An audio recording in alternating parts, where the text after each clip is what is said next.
తాకట్లో ఉన్న బంగారాన్ని విడిపించలేక వడ్డీల మీద వడ్డీలు కడుతూ ఇబ్బంది పడుతున్నారా?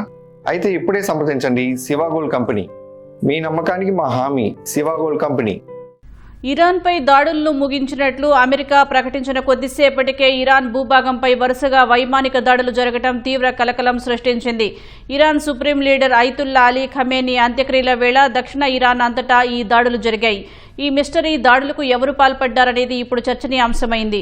ఈ దాడులకు ప్రతీకారంగా అమెరికా స్థావరాలున్న పలు దేశాలపై ఇరాన్ క్షిపణుల వర్షం కురిపించింది.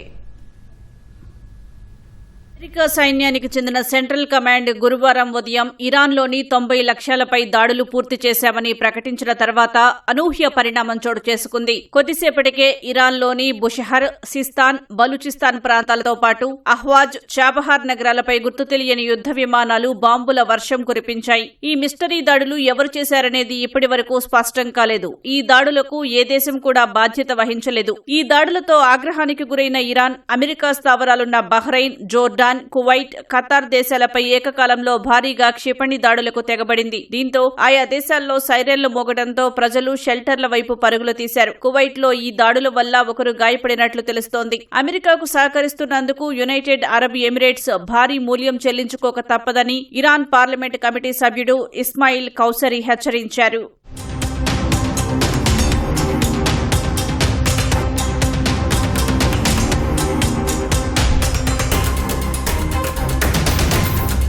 మరోవైపు ఇరాన్పై దాడులతో తమకు సంబంధం లేదని చెప్తూనే ఇజ్రాయెల్ రక్షణ మంత్రి ఇజ్రాయెల్ కాజ్ టెహ్రాన్కు గట్టి హెచ్చరికలు జారీ చేశారు. తమ వైమానిక దళం పూర్తి అప్రమత్తంగా ఉందని, అవసరమైతే ఇరాన్పై మూడోసారి అత్యంత శక్తివంతమైన దాడులు చేయడానికి సిద్ధంగా ఉన్నామని స్పష్టం చేశారు. అమెరికా అధ్యక్షుడు డొనాల్డ్ ట్రంప్ సైతం ఇజ్రాయెల్ ప్రధాని నెతన్యాహుతో ఫోన్లో మాట్లాడి గల్ఫ్ పరిస్థితులపై చర్చించారు. అమెరికా, ఇరాన్ల మధ్య 2 రోజుల పాటు జరిగిన భీకర దాడులు ప్రస్తుతం తగ్గుముఖం పట్టాయి. శాంతి చర్చలను గాడిలో పెట్టేందుకు పాకిస్తాన్, ఖతార్ వంటి మధ్యవర్తిత్వ దేశాలు ప్రయత్నిస్తున్నాయి. టెహ్రాన్తో దౌత్యపరమైన చర్చలకు అమెరికా కట్టుబడి ఉందని, సాంకేతిక స్థాయి చర్చలు కొనసాగుతున్నాయని సంబంధిత వర్గాలు తెలిపాయి.